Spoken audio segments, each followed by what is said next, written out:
Buenas noches, soy Luisa Chuncho. Vamos a hablar sobre el principio de impugnación del Código Orgánico Administrativo. Debo indicar que el artículo 217 establece el principio de impugnabilidad, indicando que todo acto administrativo que causa Estado puede ser impugnado. Con ello garantiza el derecho a la defensa,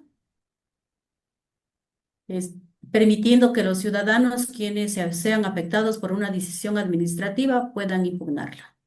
Asimismo, que los actos que causan estado en la vía administrativa y contra los cuales ya no procede ningún otro recurso ordinario, se puede concurrir a las vías de impugnación previstas en la ley. Para impugnar un acto administrativo, la persona debe tener un interés directo, es decir, que la decisión administrativa debe afectarla personalmente. La impugnación se hará de conformidad con lo establecido en el Código Orgánico Administrativo y en las leyes especiales según sea el caso. Así tenemos también que el artículo 218 del Código Orgánico Administrativo clasifica la impugnación en dos grandes grupos, la vía administrativa y la vía judicial. Tenemos que los recursos administrativos que se presentan ante la propia administración pública, cuyo propósito de esta vía es que la administración de forma previa a un litigio judicial revise su propia decisión o la revoque, confirme o modifique si considera que es ilegal o inconveniente. Cuando se trata para la vía judicial, se activa cuando se agota la vía administrativa, es decir, cuando los recursos administrativos son rechazados o no se responde. La impugnación se realiza a través de la acción contenciosa administrativa que se presenta ante un juez y esta acción es un mecanismo de control judicial de legalidad de los actos administrativos buscando su nulidad si se demuestra que son ilegales. En síntesis, puedo decir que tanto el artículo 217 y 218 del COA sientan la base del sistema de control de administración. Así tenemos que el artículo 217 consagra el principio de los actos administrativos que pueden ser impugnados, mientras que el artículo 218 define los caminos o vías administrativa o judicial para ejercer este derecho. A continuación, la compañera Elizabeth Córdoba. Bien, bajo la misma línea de análisis respecto a los recursos, vamos a identificar que en el artículo 219 del Código Orgánico Administrativo, este clasifica en dos tipos principales de recursos, el recurso de apelación y el extraordinario de revisión. El recurso de apelación es una herramienta ordinaria cuyo conocimiento y resolución le corresponde a la máxima autoridad de la entidad que emitió el acto y de esta manera se asegura que este recurso sea revisado por la jerarquía superior. Por otro lado, tenemos que el recurso extraordinario de revisión es de carácter excepcional y se propone únicamente contra actos administrativos que hayan causado estado en la vía administrativa, de los cuales más adelante mis compañeros pasarán a explicar con mayor detalle. En relación a los requisitos, se encuentran establecidos en el artículo 220 y 221 del Código Orgánico Administrativo. En el artículo 220 se detallan los requisitos formales de impugnación y el procedimiento de subsanación, la exigencia de una descripción minuciosa de los hechos y la presentación de pruebas demuestran que el proceso no es meramente formal, sino que busca un análisis sustancial y bien fundamentado. La posibilidad de subsanar errores en la presentación evita que el administrado pierda su derecho por una simple omisión formal, aunque su incumplimiento dentro de los plazos establecidos se puede interpretar como un desistimiento del recurso. En ese sentido, el artículo 220 del COA establece que la impugnación debe presentarse por escrito, incluyendo datos personales, datos completos del impugnante, la narración detallada de los hechos, medios probatorios, fundamentos de derecho, órgano administrativo y acto impugnado, además de las firmas y demás generales de ley. Esto garantiza la transparencia y la carga de la claridad en la impugnación, permitiendo a la Administración una adecuada valoración del recurso. A continuación, mi compañera Giselle Ceballos. Buenas noches. Podemos decir que la subsanación es un proceso en el que las partes interesadas o de oficio pueden corregir errores formales en un acto administrativo. El artículo 221 del COA permite a la administración solicitar la subsanación en 5 días, promoviendo la eficiencia y evitando recursos defectuosos e incompletos. La declaración del desistimiento en caso de inacción favorece la celeridad y la seguridad jurídica. Sobre los defectos en la tramitación, en los artículos 222 y 223 del COA, se reconoce la posibilidad de alegar defectos en la tramitación que pueden causar paralización, infracción de plazos o trámites omitidos, siempre que puedan ser subsanados antes de la resolución definitiva. Esto fomenta la legalidad y el cumplimiento de los procedimientos, además de responsabilizar disciplinariamente a los servidores públicos por errores que puedan afectar al proceso. El artículo 223 establece que la resolución de la impugnación no puede agravar la situación del interesado, protegiendo así el principio de tutela efectiva y evitando decisiones arbitrarias o injustas. A continuación, mi compañero Fabián Cruz. Buenas noches. Correcto.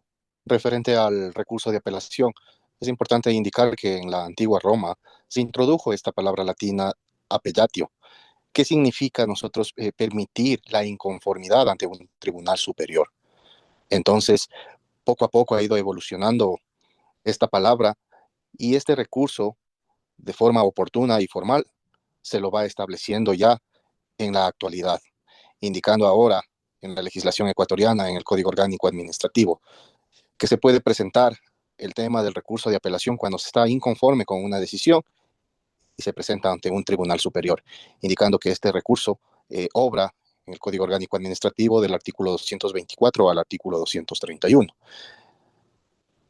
En síntesis, en el artículo 224 nos indica que una vez que tenemos la resolución de un juez, nosotros tenemos el término de 10 días desde la notificación de dicho acto para presentar lo que es el recurso de apelación. Posterior a este procedimiento, si existiesen pruebas nuevas, no recogidos en el expediente originario de lo que se ha aportado dentro de esta impugnación, se pondrá a disposición de las partes interesadas para que en un término de 5 días formulen alegaciones y presenten nuevos documentos justificando los precedentes de esta aportación dentro de este término. Importante hablarles en este recurso que procede, también existe lo que es la nulidad, pero la nulidad procedería siempre y cuando afecte la decisión o vicie el tema de procedimiento sobre la decisión que emita dicho tribunal. Si es que no afecta a la misma, podría ser una convalidación de cualquier indebido procedimiento interno dentro de este recurso. Importante indicarles también que en el tema de los contratos, de contratos públicos, el término para presentar un recurso de apelación nada más es de 3 días. Y para que resuelva este tribunal es de 7 días. A diferencia del tribunal ordinario de cualquier recurso que no esté involucrado el Estado, el tribunal tiene el plazo de 30 días nada más. Entonces, eso es lo que puedo indicarles referente al recurso, el tema de apelación. A continuación, mi compañero, Byron Cuenca.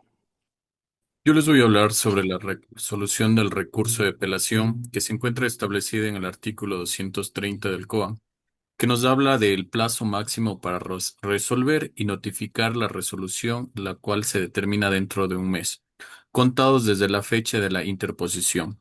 Cuando la resolución del recurso se refiere al fondo, admitirá en toda parte o se desestimará las pretensiones formuladas en la apelación. Podemos definir que se establece el marco fundamental para la resolución del recurso de apelación dentro de los procesos contenciosos administrativos, por lo cual esta norma no es solo un formalismo procedimental, sino la materialización de principios constitucionales como el derecho al debido proceso, la tutela judicial efectiva, la obligación de la administración de responder eh, en plazos razonables, por lo cual el artículo 230 nos desglosa la triple dimensión que constituye, ya que es una garantía de celeridad procesal, como un instrumento de decisión sobre el fondo y a su vez como un guardián de la regularidad procedimental. Podemos definir también que al hablar de celeridad procesal como imperativo legal, este nos habla sobre el plazo peritorio. En el primer inciso del artículo nos establece de una manera tácita cuál es el plazo máximo para resolver y notificar la resolución, la cual hemos mencionado que es de un mes desde la fecha de interposición. Este plazo peritorio es el eje central de esta norma.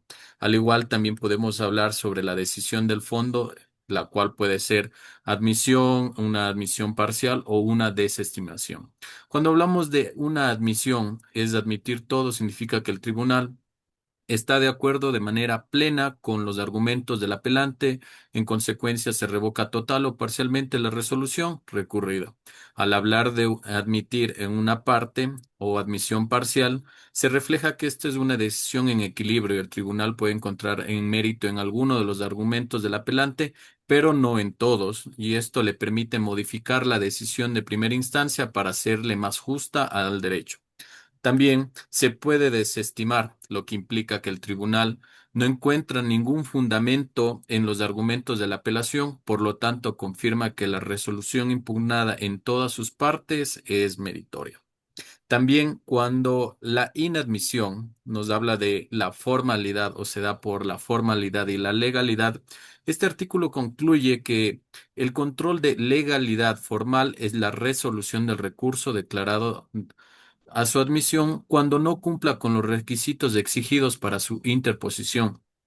Esta frase es crucial para la salud del sistema procesal porque no todo recurso presentado merece ser analizado en su fondo, ya que previo a esto debe cumplir con ciertos requisitos mínimos como son el plazo, la legitimación, la fundamentación.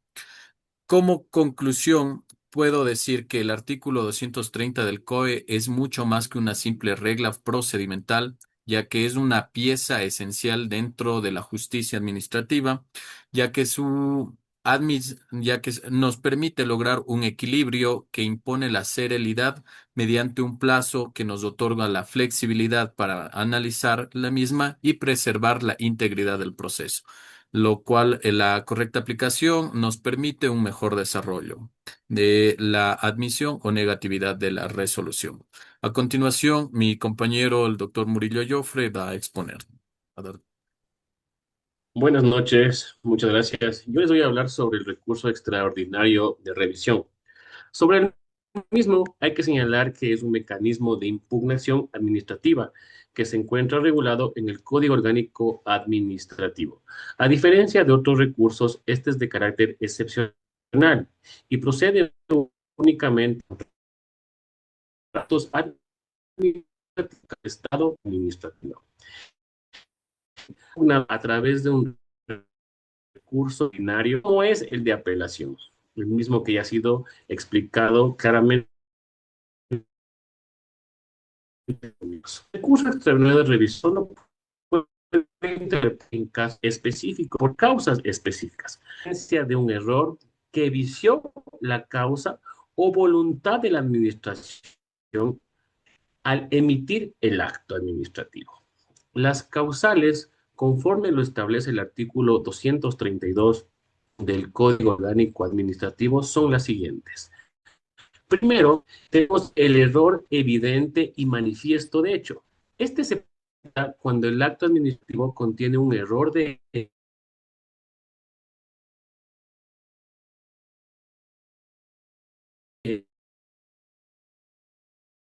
hecho. Este error evidente y manifiesto de derecho. Este se da cuando el acto administrativo incurre en un error de derecho que afecta la cuestión del fondo. Como tercer punto, tenemos la aparición de nuevos documentos. Este se presenta cuando surgen documentos esenciales para la resolución del asunto, que evidencian el error de la resolución impugnada, siempre que haya sido para la persona incorporar previamente estos documentos. Como cuarto punto tenemos la influencia de los actos nulos o documentos falsos.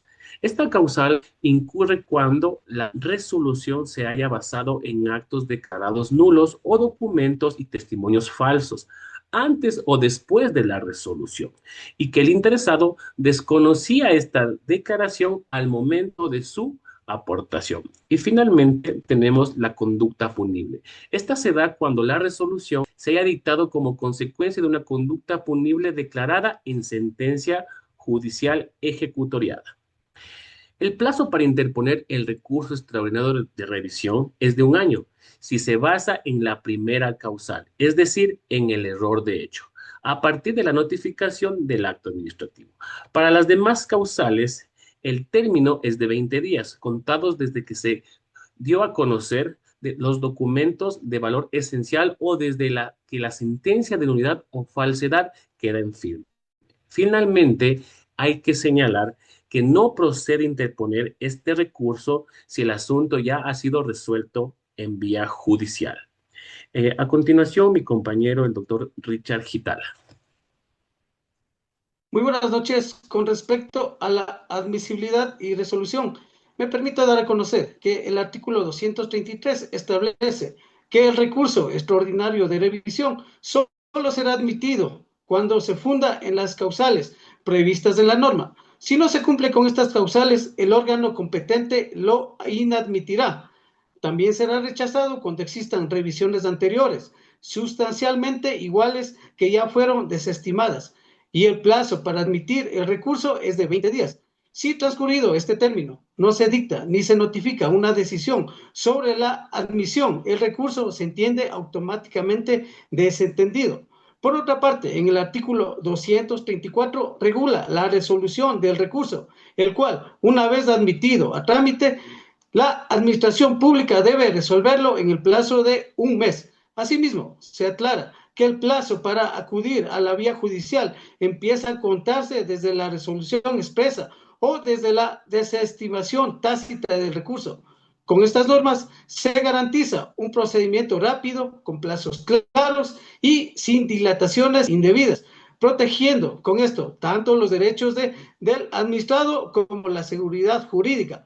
En conclusión, las clases de recursos a través de los cuales se puede impugnar un acto administrativo ante la administración a través del Código Orgánico Administrativo se regula un marco normativo que busca garantizar derechos procesales, promover la legalidad, eficiencia y transparencia en los procedimientos administrativos.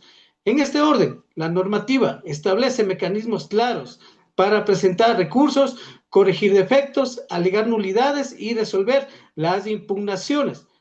Sin embargo, debemos recordar que el COA es la norma principal, ya que existe en el Ecuador leyes ordinarias y reglamentos que prevén a la apelación como principal mecanismo de impugnación y muchas veces regulan sus propios plazos. Es todo cuanto podemos indicar con respecto a la exposición. Muchas gracias.